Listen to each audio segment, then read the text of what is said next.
Welcome to SportsLit. I'm Neil Acharya. Today's guest is Ronnie Shuker. Ronnie Shuker is an author, editor, freelance writer, and editor-at-large for the Hockey News. His book, The Country and the Game, 30,000 Miles of Hockey Stories, was released on October 15th, 2024.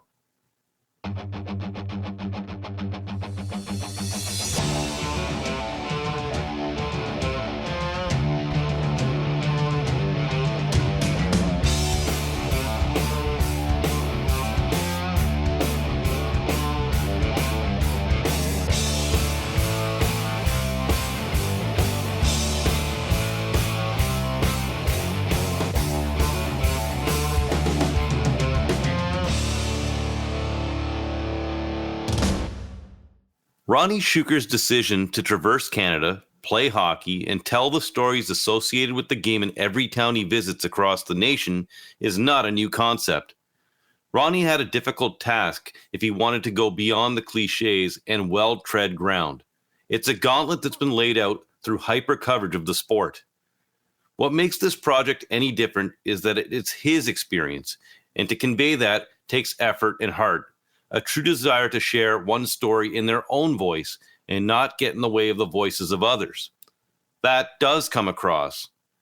Examples are places like Sydney, Nova Scotia, when learning about the Lebanese roots of John Hanna Jr., the assistant GM of the Cape Breton Screaming Eagles, or Nelson Rigo, a sightless goalie who recounts playing net for a sighted team in Edmonton. And to David Clark in Rankin Inlet, Nunavut, who runs the remote community's youth hockey program. As for Ronnie's own voice, it's never more alive and heavy than when we learn about Ronald Shuker, his dad, who is in the late stages of dementia. With the release being timed to the start of the latest hockey season, we get the most current version of where hockey stands in the country. Hockey is like a limitless well, an unending fountain in this country, and authors or whoever can draw from it, and they can take what they want, and there'll always be more. Hockey is for everyone. It's a branding slogan used by the NHL to grow the game and bring in more money. In Ronnie's book, you see exactly how hockey is for everyone, without production, through the actions of everyday people that aren't really doing it for anyone but themselves and their communities, and maybe to put their town on the map. So even if hockey is not for you, or you don't care for it on a commercial versus recreational level, or vice versa, it's fine if you don't want the game, but it's there if you do. Isn't that right, Ronnie?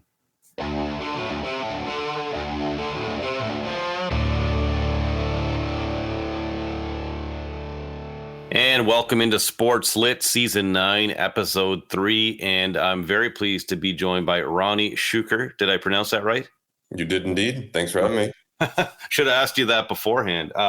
Thank you for joining us, Ronnie. And Ronnie, as I mentioned in the intro, is a writer. He's an editor-at-large at the Hockey News, and he has this book we're talking about today, The Country and the Game, about his travels playing hockey shinny throughout this vast land. So I wanted to, first of all, say thank you, Ronnie, for coming in. I know that the book was released in October, and you've done a number of interviews. So thank you for talking to us into 2025 and into what's going to be the third round of the NHL playoffs. But as we understand, people are still playing hockey at the recreational level, even with the good weather as you were this morning. Yeah, just got back from it, right? I mean, hockey is sort of a sport that, at least in Canada, never stops, except for maybe parts of August, although we still got, tournaments lined up. The Ivan Alinka goes in August, and training camp for the CHL starts. And for the there's an Olympic camp too in August in Calgary for right. Yeah, I completely forgot about that. Yeah, I personally think it'd be good to have 1 month a year sabbatical just to recharge your batteries, but not in Canada. I think maybe that's up that maybe that does happen on the individual level, but at the collective level, it never stops. No, the annual cycle keeps turning over every year. Speaking of turning over, Gumpy turned over some kilometers on your travels, huh? I sure did. I think it was in the book is in miles with kilometers in parentheses, but so it's 50,000 kilometers, 30,000 miles. Mm. And he was good to me. The only problem I had was when I got to Edmonton. I guess that's roughly the 2/3 mark of the road trip. And I just took it in for an oil change. And the tests they did, they found that the battery failed and they just replaced it under warranty. And I was on my way, and that was it. No flat tires, no engine problems, nothing. I got really lucky. Now, where is Gumpy as it stands today? Gumpy is actually with my mother because she's in her 80s, and she will go to her grave driving. So, and she had this old beat up 2013 Malibu that was going to get her nowhere. And I wanted her to have something safe to drive into her 80s. And a Subaru is so safe. It's such a good vehicle. So I just gifted it to her, and got myself an old beat up Subaru that I can just drive around here until the next road trip. Now, refresh my memory on what type of Subaru Gumpy is. 2020 Forester. I don't know which model. I'm not much of a car jock, but 2020 Forester. Love it. I actually drove a Forester, not mine, but for many years to the NHL network where I worked for a little while. So the simplest question is how we'll start this. And was the trip intended to be a book? The trip for the book was, but what precipitated this was a road trip I did across the country for an article I wrote for the Hockey News. So I was just doing a cross country road trip in the summer, just something to do before I got married later that fall. I went from Clayoquot Sound in the west to Cape Spear in the east, and then I had to go back. And on the way back, I was in Signal Hill in St. John's, Newfoundland, and I just stumbled upon this story about the Newfoundland regiment hockey teams in World War I, one that was based at Signal Hill, where the first transatlantic communication happened in 1901 or something like that. And I just stumbled upon this story. I was talking to an historian at the visitor center, and after I left, I just got thinking, man, if I found this was August, the worst month of the year for hockey, and I thought, well, if I just stumbled upon this on the very first stop going back, what if I just, stopped in random places, see what I can find hockey-wise in August? And over the 3 weeks going back across the country to the west, I stumbled upon so much that I just pitched my editor of the Hockey News, said, hey, what if I put this together and, just a road trip in August, see what you can find hockey-wise across the country. And it ended up being, 6,000 words, 12 pages, I think. And then an editor there shot me a note, and he said, man, this should really be a book. And after the road trip, I've been kind of thinking about that, but I didn't really start kicking the tires on it until I got that note from the editor. And then I just started spitballing ideas. Well, what if I, instead of sticking to the Trans-Canada, I took every road north? Instead of only the provinces, what if I hit the territories? What if only, instead of 3 weeks, I did 3 months, or as it turned out, 8? What if I just went, instead of summer, do it in the winter when Canada is its most Canadian and when hockey is actually played? And when driving is at its most treacherous. Yeah, when Canada is its most raw, right? And I had people who would ask me, why didn't you do the road trip over summer? And I thought, well, first of all, we play hockey in winter. And then I just wanted to see Canada at its most Canadian, like when the country sort of really reveals itself. I mean, we are, even though summer is just as long as winter, pretty much, I still think of Canada as a winter country. And, I just wanted to see my country through the lens of hockey. So that road trip really precipitated the larger road trip that ended up being the book. It's interesting. The notion of anything revealing itself under a blanket of snow, either geographically or individually or collectively as a community. But that is kind of interesting. I don't know what the word for that would be, but it's an interesting term, right? I mean, you normally think of like spring or something like that as a time of where something would then present itself. But it seems as though for you saw Canada reveal itself under a blanket of snow, and cold. And cold. Yeah, I mean, like a shower. You can turn on the hot shower and it's easy breezy. It's no problem. You relax. You throw on that cold water and it it jolts you immediately because I speak about this a bit in the book very quickly. It just gives you that instant energy, and I don't know, shows how tough you are, I guess. Yeah, I mean, you mentioned I think it might be, and you can correct me if I'm wrong. Maybe if you were in Rankin Inlet when you were walking, and it was like you decided to walk from the airplane to the rink, and it was like -50. -57. Yeah, it was. I remember that. And you know what? I love the cold, so it was okay except for my face. Yeah. I didn't bring a balaclava, which I would advise anybody to do if you go to Rankin Inlet in the dead of winter. Otherwise, I was fine. I was comfortable. Just my exposed skin was, it stung. It stung.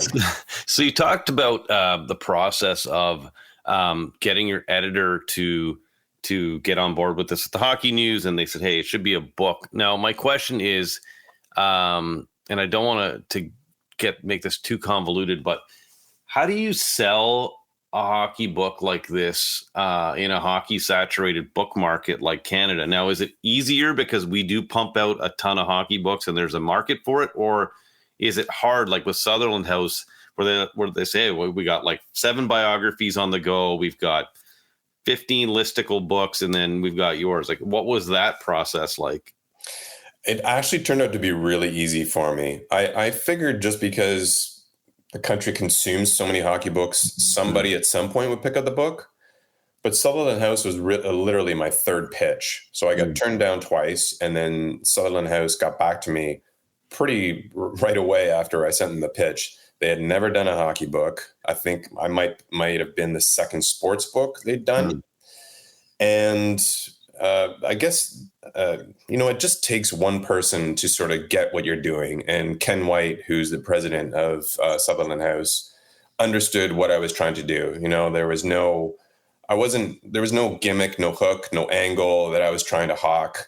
I literally just said, I just want to jump in my car, go across the country, see what I can find hockey-wise, playing, watching, talking hockey with people all across the country, tell stories, and sort of let people draw conclusions from those stories if they wanted to draw some conclusions about Canada, about its relationship to hockey. I don't really have a thesis for the book. I kind of get into it in the epilogue at the end, but I wasn't trying to, hit people over the head with, this is what I think about hockey in Canada. This is what I think about the relationship between the country and the game. I just wanted to go write all these stories, and then people can piece them together or not, however they choose to read the book, and come up with their own conclusions from there. Hockey suffuses so many parts of our culture and our physical country. And I don't think we fully appreciate that. I mean, whenever Canada's in an identity crisis, we kind of fall back on hockey and think, well, we're the best at this, Four Nations, all that stuff. But I don't think we really appreciate just how integrated the game is with, music, with our currency, our postage stamps, its place on the road. I get into that in the book. It's literally and metaphorically everywhere in this country. Interesting. Yeah. I mean, I was going to ask you this later on, but, and I may come back to it, but the idea of, how the hockey is occupied a very interesting place, I think, especially, always, but in the last, I don't know how long, maybe 5-6 years, let's say, it's kind of, I guess if we could bring it back to where you mentioned the Four Nations, and just how did you find that the 51st state comments maybe put a larger focus from, the average Canadian on hockey? Because it feels like, let's look at, let's say 2019, the Raptors win the title, and people are saying, hey, everything's changing here. We're a multi-sport nation, but it kind of seemed to me when the chips were on the line, even politically, and some of the what we were hearing politically during the election campaign, and then the focus on the Four Nations. How do you see hockey changing in the national consciousness, or a refocus on hockey? Do you see that? It was kind of a perfect storm, right? Because as soon as Trump assumed the presidency, then we got the Four Nations a couple of weeks later, and he started with the 51st state stuff basically as soon as he got into office. Then the Four Nations comes, and we have that wild beginning to the round robin game, and Canada gets handed its lunch basically. In that, I can't remember the score, but the United States won that game, I thought, fairly handily, setting up the championship. And then later on, you have Mark Carney throwing out, elbows up. He's, instead of going to Wayne Gretzky or Bobby Orr or Mario Lemieux, all of whom live in the United States, he goes to a Gordie Howe metaphor, right? I don't know. I mean, like I said earlier, I think we always seem to fall back on hockey when we feel like we need to assert ourselves as a nation, as a country. We can always trot it out and say, on balance, we're still the best at this. Or, we can at least hang with the best, and it's true. On balance, we are, especially per capita. Is it changing? For sure. And I want this country to become more of a multi-sport country. I'm excited that soccer is growing. I'm excited that basketball is growing. The problem that I see is that it's doing so at the expense of hockey. Although, I don't want to pin the blame on basketball or soccer, because I pin the blame solely on hockey. We aren't making it accessible financially or even structurally for, newcomers to the country or young kids. They're turning to other sports, and parents who are struggling to make ends meet. Then why would you shell out thousands of dollars a year for this sport where your kid could get injured? Or you don't shell out significantly few dollars for soccer or basketball, and it's significantly less risky, right? I totally get it. So I think hockey's in a, I don't want to say a crisis, but numbers are down, way down, right? It was 33% pre-COVID. I think some of it has come back, but we're still about 15% lower than we were around 2010. It's interesting. I mean, Pete, me and you are probably roughly the same age. And I do find it interesting to and we've been hearing for a while, like forever, hockey's expensive. I mean, you can go back to the 80s and probably before that, where I wouldn't have been aware of it, would have been not born, mid 70s. But it's interesting to me to see it evolve into like where people call it an elite sport, for example, like golf, because, all the people we grew up watching that were stars are, you think of like Wayne Gretzky, whose dad, I believe, worked on the Bell telephone lines, or I believe like, Kirk Muller, for example, because I'm from Kingston. I think his dad may have been a mailman. Either way, it was very blue collar, and it's interesting to see how it's now seen as elite, because it is. You have to spend a ton of money. But the roots of it, I guess, like all sports, are not. And I'm sure you saw that in the recreational aspect of the game you covered when you went out on the road. Yeah, and I was even told that, like Rankin Inlet, the president of the Hockey Association there, specifically said it's become an elitist sport. And he sees it because he takes his boys down south to go into hockey camps during the summer, and he sees the demographics, he sees how much it costs. And that's one of the reasons why he has worked hard in Rankin Inlet to keep costs way, way down. It's $150 for a kid to play the whole year. If the family can't afford equipment, the association suits them up for free. So, and the numbers are very high in Rankin Inlet, and it's almost equal split between boys and girls, which is amazing, pretty much unheard of across the country. So he's working hard there to do it in his own little, small hometown. Right. But, countrywide, I think it's, Hockey Canada is sort of starting to see this. They got that 6-week program. The title of it escapes me, but where people can, they get suited up for, I think it's $100 or something like that. And they play for 6 weeks. And the hope is that from there, kids will jump into the game full time. But I don't know. I think there's a lot more legwork to be done to, get more kids into the game. So just bringing it back to the book and the motivations for it. Now you did answer the question that you'd already kind of traveled across the country, and then you were, captivated by the story in Newfoundland, and then, turned this into what it became, which was an article that turned into a book. My question is, you also have traveled to India, for example, to play hockey. Yeah. So can you? I mean, the idea of traveling to play hockey. I mean, what?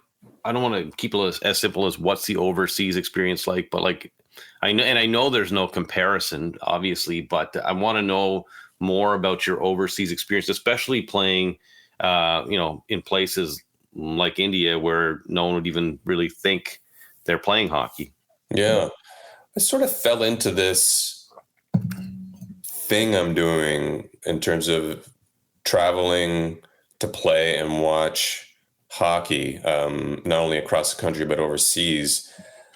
India was something that just sort of happened. I just had a connection with the president of the federation, or the charity, who is trying to bring a set of boards to the region in northern India, Jammu Kashmir. It's been in the news recently with the war with Pakistan, or the battle with Pakistan. There's a rabid hockey community up there. They care about hockey, not cricket. And it's Canada cold in winter, but they have very little infrastructure. So he had been working there for 10 years and trying to build up the program. He was coach of the national team, and he set up this charity event to try and raise enough money to bring boards to that community. And I was lucky enough to play in that game and cover it for the Hockey News. And the whole experience just made me appreciate how global the game is. We think of it maybe as a sort of a niche global game, but even if you check the recent members of the IIHF, they're all hot weather countries. A lot of them are desert countries, Middle Eastern countries, Muslim nations, and there are more on the way. Pakistan wants to apply. Egypt wants to apply. The game is really going global. And even within Canada, as I was doing the road trip, I really got an appreciation of just how integral the road is to the game. If you're playing hockey at any competitive level in Canada, you have to spend an abnormal amount of time on the road, just going to away games, tournaments. I mean, even my nephew, he's based in Kamloops, and now he's shifted to Vancouver, and he does these, his parents do these hellacious road trips of, 5 hours or 8 hours up to Prince George, and they're in Calgary this weekend. So what's that? 8-10 hour drive from Vancouver. And, at every level, not just minor hockey, but junior, you're riding the buses, right? And these crazy road trips of 14 hours at all levels of junior. Minor pro, the guys are riding the buses. They don't do it in the NHL, but you got welcome signs, and they throw up hockey players. If you're from a small hometown, they're going to say, what's it, Murray River, hometown of Brad Richards. And you see that all across the country, right? So this idea of travel in hockey, and there's a rabid underground travel community that plays tournaments all over the world. So there's these organizations that just set up these tournaments. You sign up, you go to Dubai or Germany or Liechtenstein, and you just meet fellow beer leaguers who just want to travel, see another part of the world, play some hockey, drink some beer, and go home. And it's all over the world. Right now, we're seeing, and I'm going to date this, but we're seeing Sidney Crosby playing, in an international tournament in the World Championships, and he's in Stockholm, and you're seeing kind of the reception of, the gift that we have every day of seeing these players and just playing the game at this level. You can drive down the street yourself and find a rink. So when you go internationally, do you appreciate the game as we have it here a little more, given the people there maybe only have one rink or depending on where you're going? Yeah, on that level, I certainly do. But I'm also a bit envious, because when you go to these places, you see hockey, I don't want to say as it should, but you see sort of the birth of something beautiful happening, and it's pure. It's just love of the game. They're trying to figure it out. They're trying to, get the infrastructure. You see these kids and adults. They're not in a traditional market, yet YouTubing Patrick Kane highlights. They got these, some places they have some pretty weird rinks where you'll hear and see about shaped like a banana, or it's square instead of a circular. Some of them have posts right in the middle of the ice, or it's in a mall or something. Right. They're doing whatever they can to play, and just that sheer passion. And I think because it's so accessible in Canada, you can kind of get and take it for granted in a sense. Like I can go play anywhere within a 15-minute drive, more or less any day of the week. And you can kind of take that for granted. And actually, there was one place on the road trip where I found a place that didn't have an arena. It was Haida Gwaii, the town of Masset, the whole island of Haida Gwaii off the west coast of British Columbia. It's like a subtropical climate, so they get maybe 2 weeks of sub-zero weather if they're lucky, and it'll only go to maybe -4 or -5. And everybody there, the whole island basically pours out into whatever body of water they can play for those 2 weeks, and it goes around the clock. They set up lights so that people can play in the wee hours in the morning. That's the kind of passion and purity for the game that we can kind of lose, right? Especially watching the NHL, you get sucked into these narratives about Matthews and Marner and whatever else is going on, and cap hits and hyper coverage. Yeah, for sure. I mean, to some degree, and I know we're talking about maybe two different things here, but I mean, I kind of noticed that I felt when I was just kind of watching maybe Crosby he seems like he's having a great time. Like he's smiling on the ice. And I know obviously and I don't know. I just felt like he needed to be removed from here, from the fishbowl, to just go over there, which is its own fishbowl. We're not saying he's playing in Dubai. He's playing in Sweden. Yeah. But just kind of seeing the game removed from what we have here it intrigued me. I do want to ask you a little bit about the anchor points, the narrative on each chapter. There are passages from other hockey works, other hockey books. One that comes to mind is Puck Struck, Stephen Smith. There are many, many others. I want to ask you, basically, reading other hockey books, how did that influence, and good hockey books, how did that influence the way you wanted to write this? Oh, well, I was really appreciative when I stumbled upon a good hockey book, because most hockey books, they're biographies or ghostwritten autobiographies of players. Very few of them are revealing.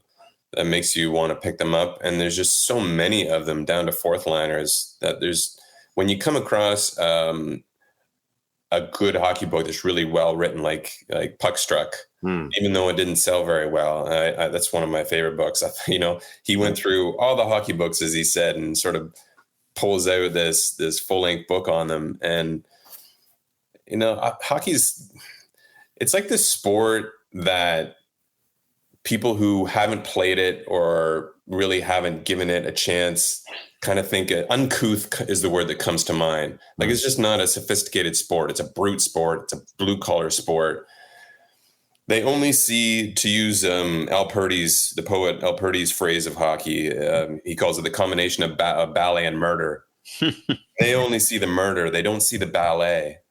And when I come across a writer who sort of gets the ballet part of the game, and even gets sort of the wider lifestyle of the game, which you get in Puck Struck, which you get in Ken Dryden's The Game, which you get in Jack Falla's Home Ice. Those kind of books really resonate with me. And because I don't do any sort of academic research in terms of quoting other books, I wanted to sort of show these are my influences in a way, and peg them. The chapters are very loosely themed. So, like, for instance, the Quebec chapter, I titled it "What is a Canadian?"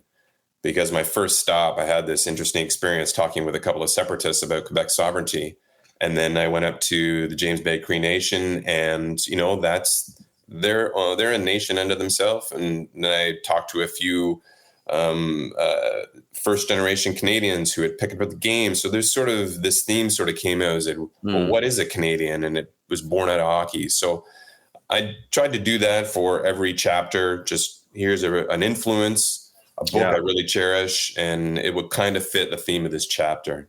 I was interesting. I did learn a lot. I mean, I did go into this book knowing nothing, and I said, okay, what am I gonna, learn from this? But I did, and certainly it seems like you seeked out very unique stories that we may not know, or at least they appeared to you because maybe that was your subconscious intent. But the story about Cape Breton, I had no idea that there was a Lebanese population, I believe, in Sydney. If I'm correct me if I'm wrong on that. Yeah, that's it. Yeah. Story, somebody told me about that story. They heard that I was doing this road trip. Actually my boss at the Hockey News, my former boss, he told me, he said, you should check this out. And that would happen all across the road trip. People would tell me to go here, or I would show up in a place I didn't have a story to do or write about, but something would just present itself. Speaking of writing and just examining hockey, at a deeper level, we talk about the biographies that come out every fall, and they're fine in their own right, but just getting some real art and some weight in a narrative, and just studying that. You ran into a gentleman named PJ Kennedy, and PJ Kennedy started a course on I believe it's hockey literature. Do you want to tell me a little bit more about meeting PJ, where you met him, and then maybe you can read that part in the book to us? Sure. Yeah. PJ, he was one of my favorite interviews on the road trip. He's just this delightful teddy bear / Santa Claus of an old man. He was such a light talk with and very knowledgeable about the game. He admitted that he more or less never played. He was just not good as a kid. And so he was just always on the periphery, watching it, writing about it. He's written books on it. He's put together anthologies. He's written articles. He's interviewed players like Wendell Clark. And I really just wanted to touch upon the relationship between hockey and literature, because a lot of Canada's best writers have, in some form or another, written about the game. Mm-hmm. I thought that's pretty interesting that, the hockey books generally have a bad rap. So like they're generally, understood not to be very good. Right. So, but I don't think people understand that, some of our major literary figures have written about this, whether it's poems or books or short stories. And I was really interested to get PJ's take on that connection and how things went with his class. I can read part of that. Yeah. That story that I did with PJ. So we met at, I think it's called the Merlis Belcher Arena, which is a new arena for the University of Saskatchewan Huskies. And PJ is a diehard fan, so he wanted to meet me there. And we just went to the lobby. We went to a room upstairs. There was nobody in it. We just sat across each other from a folding table. And, this is part and parcel of what came out of it. Keep an open mind. That was all PJ ever asked of his students in his English 114 class, better known as the hockey class, the first of its kind in Canada. Where skeptics would have seen incongruity between hockey and literature, PJ saw connection. Poetry on ice is an oft-used expression for hockey, but in truth, when the game itself is narrated, the chaos of hockey comes closer to the auctioneer's tongue than the poet's cadence. Yet throughout Canadian literature, the pen has never strayed far from the stick. I discovered, there's a lot out there and people are just not aware of it, PJ says. That's really what triggered the course. So I put together a syllabus and presented it to the undergraduate committee. They went through it and said, oh, look at this. There's some big name Canadian writers. Ken Dryden, Doug Beardsley, Peter Zowski, Rock Carrier, Richard Wagamis, Donna Kane, Michael Ondaatje, Stephen Scriver, Richard Harrison, Joan Finnegan. The list is long. Many are in PJ's anthologies of hockey prose, words on ice, and poetry, going top shelf, including Al Purdy's poem Hockey Players, which contains the best description of hockey ever written, this combination of ballet and murder. But it is Bruce Meyer's Road Hockey that catches my eye, a poem about a man on a train who wakes up from a dream about playing road hockey as a kid. And I woke just now, at some point in a journey, I realized we'd all become grown men, And the waking, not the growing, left me angry. Snow whirls by the coach car window, still clings to the furrows of pant legs and fields, as the journeymen continue on their battles of earthly overtime and the sudden darkness after. At first, PJ wasn't sure who was going to take his new course, reading, culture, hockey, and Canadian literature, but students flocked to it, with a near equal split between men and women. They came from every department: arts, science, commerce, nursing, engineering, even agriculture. Only 10% were athletes. Every year, the class was full to overflowing. The course became so popular that PJ taught it 2 or 3 times every year. During the first couple weeks of each semester, other students would email, phone, or track him down in the hallways, trying to get into the class. Other universities came calling too, leading to copycat courses across the country. Intended in part as a way to encourage more students to take an interest in literature, PJ discovered that hockey opened the door for people who otherwise wouldn't have given Canadian literature a chance. For 15 years, from 2002 until PJ retired in 2017, his students explored how hockey suffuses the Canadian canon. Along with his anthologies were poems on Don Cherry, books by famous players, biographies, autobiographies, and journalistic snippets from hockey writers. As an upper-level class, students had to write 2 essays and participate in a formal seminar. Anyone who thought it was going to be a bird course had to learn the hard way. And as PJ told me, some of them did. So, and it just, and he was teaching this course where? At the University of Saskatchewan. At the University of Saskatchewan, yes. Yeah. I thought that was awesome. It was really interesting, and it's interesting with hockey too. And I think we go back, and there is a theme of this in the book, and I have another question about it, but like the commercial aspect of it versus the cultural aspect of it, right? And it's like I think there are so many people that are probably either turned off or intimidated by the hyper coverage of the line combos. That may just want to, read about this in maybe an artistic form or in a way that is digestible, but also appeals to like the higher consciousness. I don't know. I thought that was super interesting. Now, in terms of that, the highest level of the game, the most commercial level of the game, does play a part in your narrative. I think of an NHL game kind of always being on in the background wherever you go, and you look at the ice road trucker Noah Burnett. He loves the Sens, and he's got the Sens game on in the background when he's driving. And then David Clark in Rankin Inlet, he's making you tea, and Hockey Night in Canada's on in the background. So was that a subconscious device by you? I know it's probably just what was happening at the time, but it's certainly the balance or the hand of the commercial, the highest element of hockey always seems to be there with the recreational and grassroots level. Yeah. And that was intentional on my part. I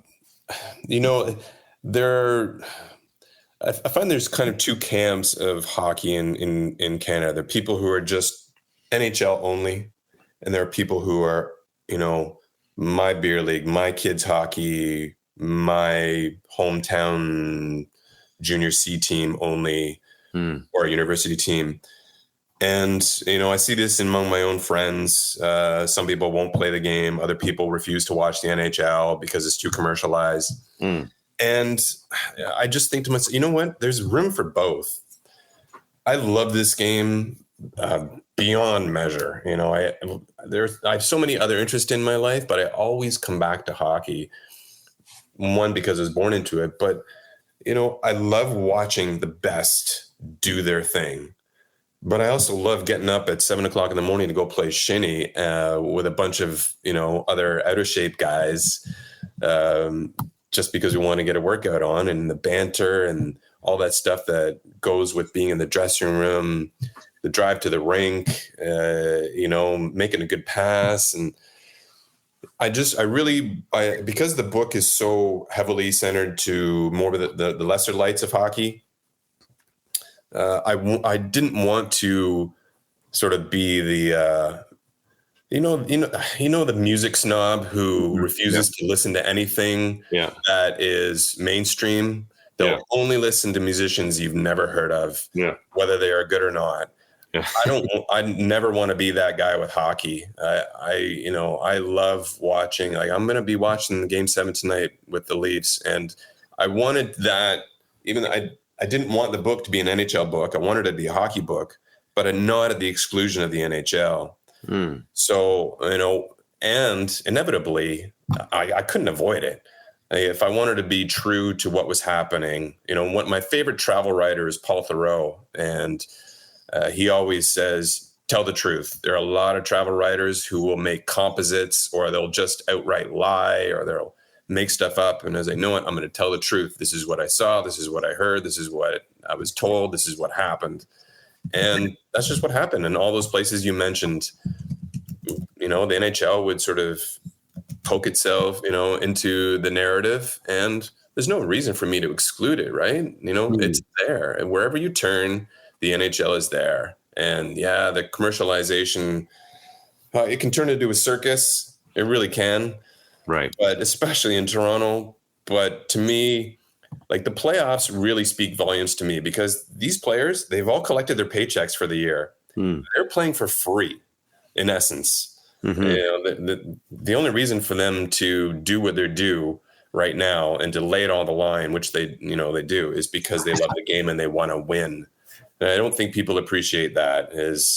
They could easily mail it in, collect their paycheck, avoid injury, and go home, but they're not doing that. I think that shows how much these guys still love the game.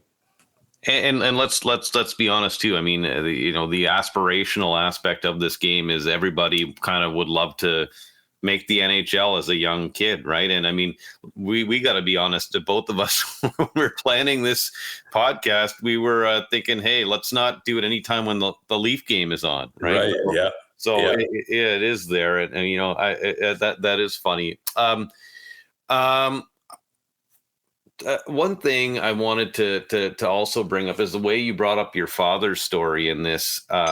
It just kind of emerges at the end. There's no foreshadowing at all. You just, I'm going to make one stop on my way home, and you see your dad. That was a very touching element to the book. Did you know you were going to do that, or is that and for those that don't know and have not read the book yet, maybe you can provide a little bit of background on what I'm talking about, as to your dad's condition and how you went down to see him before you kind of wrap this narrative up. Sure. Yeah. So I didn't want the book to be about me. Right? I didn't want to tell people about my life in hockey. It's very unamazing. I was on my, I've been playing hockey since, or in the game in some form since age of zero, but I was never one of the best players on the team unless it was house league.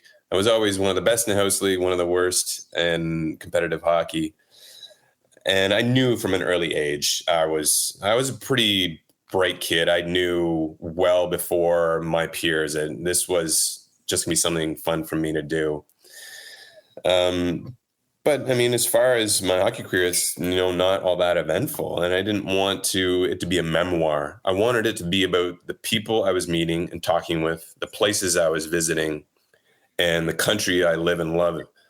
And, but I thought, you know what, maybe by the end, readers will grant me, some space to sort of speak my life as, and the game's place in it. And I know a lot of kids nowadays, they have hockey moms, but when I was a kid, I had a hockey dad. My two sisters, they figure skated. I played hockey, although my younger sister did play hockey too. So my mom took my sisters to figure skating, and my dad took me to hockey. And my dad had advanced dementia, and he recently passed this January. He'd been diagnosed in his late 60s, and I could see the dementia progressing for, he was 85 when he died, so over 15 years. And I wanted to sort of put a little bit of myself into the book, and also pay tribute to my father. That was more so the intent, is to pay tribute to my dad. And I was hoping that people would connect with it on some level, whether you have a hockey dad or hockey mom, or did as a kid. And, I just went home after I finished the road trip in Vancouver, stopped in Kamloops where my mother and father lived, and took him to a Kamloops Blazers game. And his dementia had advanced so far to that point, like he didn't understand the concept of a phone anymore. So I wasn't able to call him from home. So I knew this was going to be the last game I would have with him, which is what I titled the chapter. And I just took him to a Blazers game, and that's all it is. It's just about me and my dad enjoying this game that he took me to as a kid, and I'm taking to at the end of his life. And we shared, it was a beautiful night. Everything went great. Everyone helped without knowing exactly what was wrong with my dad. They could tell, bringing my dad food, letting him out of the aisle, even though he takes forever to get up and figure out where to turn. And it was just father, son, and the game. And I'm glad I don't, when I gave my dad the book, he looked at it. His dementia was really advanced at that point, to the point where he sometimes remembered me, sometimes didn't. And I could tell he was he knew it was important on some level, even though he probably didn't know exactly what it was. And I just thought it was a good way to end the book. I was struggling for a story that would fit as an ending. And then when I realized I wanted to pay tribute to my father, I thought the way it ended would be a perfect conclusion to the road trip. And you were talking about there's certain things that bring people back into like maybe their former self or maybe a more cognitive phase. And for some people, that's music. And for your dad, that was hockey. Yeah, it was the weirdest thing, I mean, he would, before we put him into care, it just got to the point where my mother couldn't care for him. It was just his brain. He was fully mobile. Everything else was fine. He would just leave the apartment at random times. The police would bring him back in the dead of winter. It was a real risk. And so we had to put him to care. And it's just, for whatever reason, when I took him to a game, he would understand offside or icing or power play or penalty kill. It was really bizarre. Because he had trouble tying his shoes. He didn't understand sit down, but for some reason he could understand these concepts, I guess because he'd been living them one form from another for literally decades. And that was his music. That was his arts and crafts. He would pour over issues of the hockey news. And he was a journalist, which is, I got everything I know about it being a journalist, I got from him. And he would just, in the margins, he would just write notes, pages and pages and pages and pages and notes, and every issue he would just pour over it. I don't know if he understood, because a lot of them were incomprehensible, but to him they meant something. Can you tell me more about, you talk about your dad taking to hockey and your dad being a journalist, and then you fill in those gaps for me of how you become a journalist and maybe your dad's background as a journalist, and and how you come to this point where you write a book. Yeah, I'm actually a fourth generation journalist, and I didn't find that out until I was already in the career. So, my dad, he wasn't in the glamorous part of journalism. He worked in the trades magazine industry for his life, and he loved it. He founded his own magazine about heating, plumbing, and air conditioning, of all things. And as a teenager, I thought it was the most boring thing ever. And I did not want to be a journalist. I was actually studying to be a philosophy professor before I did a sharp U-turn, realized I didn't want to work at McDonald's. And I went and did a 1-year master's degree in journalism at Western. But I always, I worked for my dad briefly when he started up his magazine. We would always talk journalism. I did a half semester, I made a full semester at Humber in my early 20s at the program there, but I dropped out. So it was always kind of in the background. And so I did the degree, and then I did my internship with the Hockey News, kept up a relationship with them for a while. They hired me. I did 5 years there on staff, left because I just wanted to be a freelancer. I didn't like the office life, and I'm still with them as their editor at large, I've continued sort of my own path, traveling and watching and talking and writing about hockey. What did your grandfather and your great grandfather? They were journalists too, or yeah? So my grandfather, my paternal grandfather, he was a small town newspaper publisher where my dad was born, Alert Bay, BC, which is off the very tip of Vancouver Island, northern tip. Mm-hmm.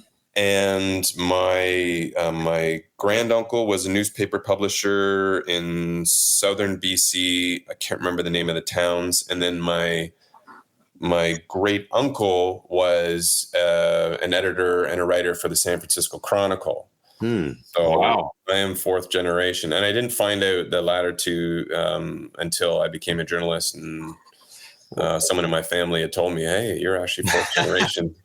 Well, I do want to close by saying this, and it ties in nicely. I mean, all of your ancestors and your predecessors and your family had challenges within journalism, and we're at a point right now, where there's new ground being broken. Everything's fractured across the board in terms of, I hate the word content, but everything's content now, right? And everything's fractured in that regard, whether it's music, journalism, and you wrote a book, a traditional book. This book would be, this is the book that has been around since books have been around, right? In terms of just the structure. So how do you feel things are going to change for you in the way you tell a story, or the way that you and all of us are going to end up consuming a story in the future?